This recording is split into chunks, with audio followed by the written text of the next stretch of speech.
आम्ही तिथं. कुठले आहेत तुम्ही? आम्ही स्वातेवाडी. सातेगेतेवाडी का? हा अकोले तालुका. हा अकोले तालुका. तुम्हाला माझा नंबर कोण दिला? नंबर आहे ना, मी घेतला माझ्या भावाकडून. तुम्हाला काय माहित मी पैसे मिळवून देतोय? हा? तुम्हाला काय माहित मी पैसे काढून देतोय? अहो, म्हणलं तुम्हाला द्यावा तिथं. बरं ठीक आहे, मी मदत करतो. हा, मदत करा. कुठला मालक आहे तो? लिंगाव सावा. निमगाव सांगा. किती पैसे आहेत? 2 लाख रुपये येत आहो. किती महिलांनी काम केलंय?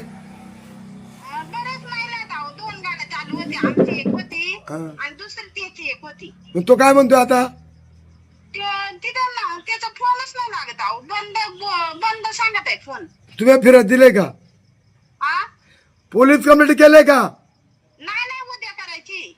मग या उद्या तुम्ही 11 वाजता. हा 11 वाजता येऊ का? मी एक दसकरी आहे सकाळी, हा पण मी दसकर म्हणते तुम्हाला देतो म्हणून पैसे. हा हा चालेल. या मग फोन करून निघा पण. हा हा फोन करते तुम्हाला निघाली हो.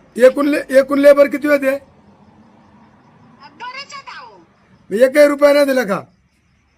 नाही दिलंच नाही. त्यांनी फोन बंद करून ते दोघं पण नवरा बायको बाहेर पाहतात. आम्ही तिथे जाऊन आलोय त्यांच्या घरी. नवरा बायको गायब झाल्यात. हा तिथं नाही येत. त्यांचा फोन पण बंद आहे दोघांचं पण. म्हणजे आता मध्ये मी नारंगावाला एक फिरा दिली तोच माणूस का? हा तेच असणार आहे. प्रेशान गाडेकर. हा ते 64,000 रुपये अजून एखादं बुडावलं त्याने. हा मग त्याच्याबद्दल केस द्यायचे आम्हाला. तो काय करायचा? माणसं भरून शेतकऱ्याकडे न्यायचा, पैसे काढून घ्यायचा आणि तुम्हाला पैसेच नाही द्यायचा ना. हा मग ती एक केस दाखल झाले त्याच्यावर. या उद्या तुम्ही. हा उद्या आलो. ओके, धन्यवाद ताई. हा लांडे साहेब, आत्ता आपल्याला आमच्या समोरच फोन आला होता हो. अचानक पद्धतीने. नक्की काय प्रकरण होतं सांगता का जरा? त्या चैतू भावतेकर तर हे लेबर आहेत, मजुरी जाणार आहे. यांच्याकडं एका एजंटनी ती माणसं कामाला लावायचा आणि त्यांच्याकडून 600 रुपये त्या मालकाकडून पैसे घ्यायचा आणि यांना एकदम देतो म्हणून आता फसवायचा. म्हणजे थोडक्यात यांची फसवणूक झालेली आहे. 2 लाख रुपये होईपर्यंत त्यांनी काम करून घेतला आणि फोन बंद करून नवरा बायको निघून गेले असं ते फोनवर सांगतात. पण मी उद्याला नारंगाव पोलिसला जाऊन त्याच्यावर कंप्लेंट देऊन त्याचे पैसे वसूल करायला मदत करेल 100%. लांडे साहेब, आत्ता निवडणूक पण सुरू आहे, पण हा फोन आपल्याला अकोला तालुक्यातून आलता, म्हणजे आपल्या गटातला नव्हता तरी आपण त्यांच्यासाठी धावतायत.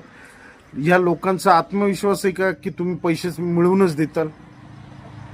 चैतीवाय माझ्या रक्तामध्ये ते भिडलेले आणि मी शेतकऱ्यांना पण विश्वासात घेत असतो. पण 90% शेतकरी चांगले असतात. एकदम 2-4% शेतकरी असे लोकांना फसवतात. त्याच्यामुळं गरिबाचे कष्टाचे पैसे, कांदा लागवडीचे पैसे, मरमर काम करून त्यांनी त्यांचे पैसे बुडणे ही निंदनीय गोष्ट आहे. त्याच्यामुळे मी चैतीभाऊ त्यांना मदत करत राहतो. मी काही नाही जुन्नर तालुक्याचा नाही, मी महाराष्ट्रामध्ये सर्व जाती धर्मांना मदत करणारा कार्यकर्ते.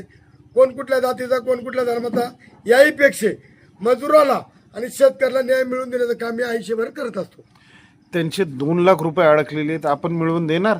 1000% मी त्यांना पैसे मिळवून देणार आणि तुमच्याच युट्यूबला बातमी देणार पैसे मिळाले म्हणून. धन्यवाद सर.